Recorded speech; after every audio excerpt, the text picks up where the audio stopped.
Hey everyone, and welcome to a new video. And today we're here to celebrate the announcement of the Switch 2. Yes, this thing is finally almost here. And the great thing about this too is that you don't have to listen to those videos anymore that are talking about, hey, Switch 2 leaks and I got the information on the Switch 2. So annoying. But now we got official announcement here coming out 2025. I'm hoping maybe right around the corner, but I know that's not likely. It'll probably be like a release probably during the summertime, maybe before holiday season. Now the Switch 1 released, I think around 7-8 years ago now. So this system, the original system, has been around for a while, and people have been asking for an upgrade for a good long time. So I think this should have probably came out maybe at least 2 years ago, but still, it's here, and a lot of people are celebrating for it.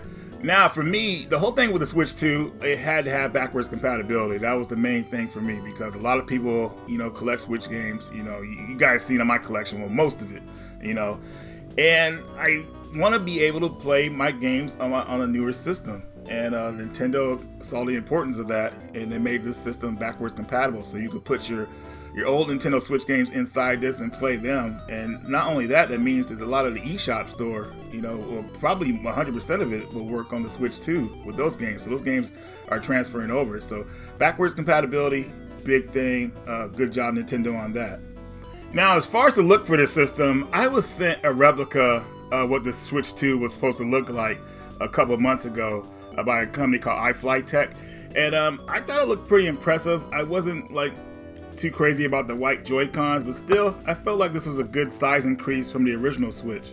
The replica arrived in this nice case by iVoler, and I guess they do a lot of Switch accessory type things, so definitely check them out.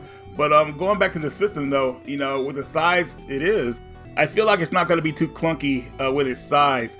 And also with the weight of the machine, less moving parts, I would say, I feel like it's not going to suck up much battery life.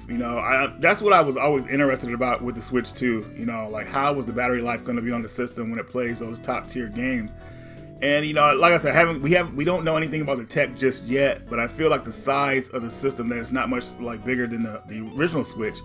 That might be a factor in that. It might not take up so much power, but we'll see. I'm not really a big tech guy, but hopefully we'll see some specs very soon, because that's what everybody's talking about, how strong in this system. And usually when you premiere a system, Nintendo's a bit different with that, but you want to premiere one of your best looking games on the system thus far. I feel like they could have put maybe some kind of Zelda game on there or something like that. But maybe a new Zelda game is not ready yet, or upgrade to Tears of the Kingdom in 60 frames per second. That would have been pretty nice.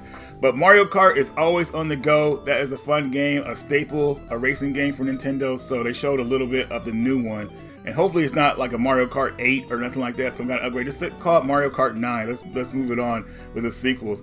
But yeah, I'm really happy with what I'm seeing here. I mean, it's not really much to talk about besides hey, the premiere of the Switch is finally here. Some of those leaks probably are official, because this replica I got this months ago. So they had an idea. Well, they knew what the system was going to look like, so they made this replica and everything.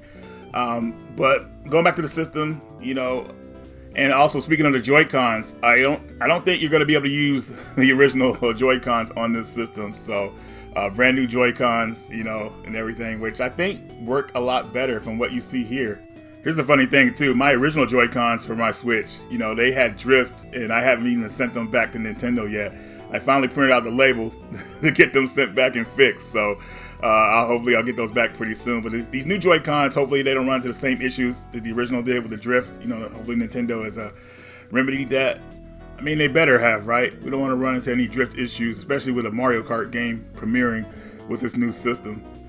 Now, another thing I want to mention too is that I usually play my Switch as a portable. I never really play it in a docked mode, but I think with the Switch 2, I could kind of consider this a console version of the Switch that I use probably just as a console only. I won't be taking this around with me everywhere like my regular Switch. Now, is the Switch 2 worth getting day one? For me, I didn't even get the Switch 1 on day one. It took me a while. It took my followers, a good push for me to get that system, and I want to thank you guys again for that. But as far as the Switch 2, for me now that I know what it's capable of, it depends on the games that come out with it. It has to have some specs that are going to impress me, make me want to get one immediately. Maybe a feature this system can have is like for people who made original Switch games, you know, they can have upgrades for those games on the system so they play better. You know, a lot of games were sold on the Switch because they wanted that Switch money, but they know these games weren't good ports. And I'm not going to mention too many games that did that, but hopefully they can fix a lot of issues with those games on the Switch too, if they still care, if they still have a following for certain games. Also, talking about the price point of this system, you know, how much do you guys think it'll be? You know, what is the sweet spot for you to probably pick up a Switch 2 on day one? You know, I would feel like this thing probably will go for like $300 to $350, maybe some kind of special bundle or something like that. I don't know, man. It's kind of tough without knowing the specs, I guess. But honestly, I don't think it'll matter what this thing will cost, because even if this thing was $500-600, I mean, the Switch people would buy it immediately. All those Nintendo fans, when it comes to Nintendo stuff, they buy it immediately. You know, and I feel that'll be the same thing with this system as well, no matter what price it is. But what's going to make me want to purchase the system, honestly, are the games it's lined up with. So hopefully it'll have some games that are really impressive, that'll make me want to get a Switch 2. You know, if Mario Kart is ready to go, you know, that's a possibility as well. But I want I want a series title to go with it as well. You know, not something just like kind of like a racing game, but you know, there's something else that's Nintendo brand that's pretty cool. Like a new Mario game would be kind of nice. Will definitely be nice to have with it.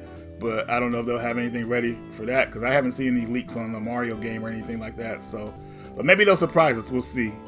But anyways, guys, let's end it here. Let me know what you guys think about the Switch 2. Are you excited? Not excited? Plan on getting day one? All that good stuff. The Radical One, and I will see you all later.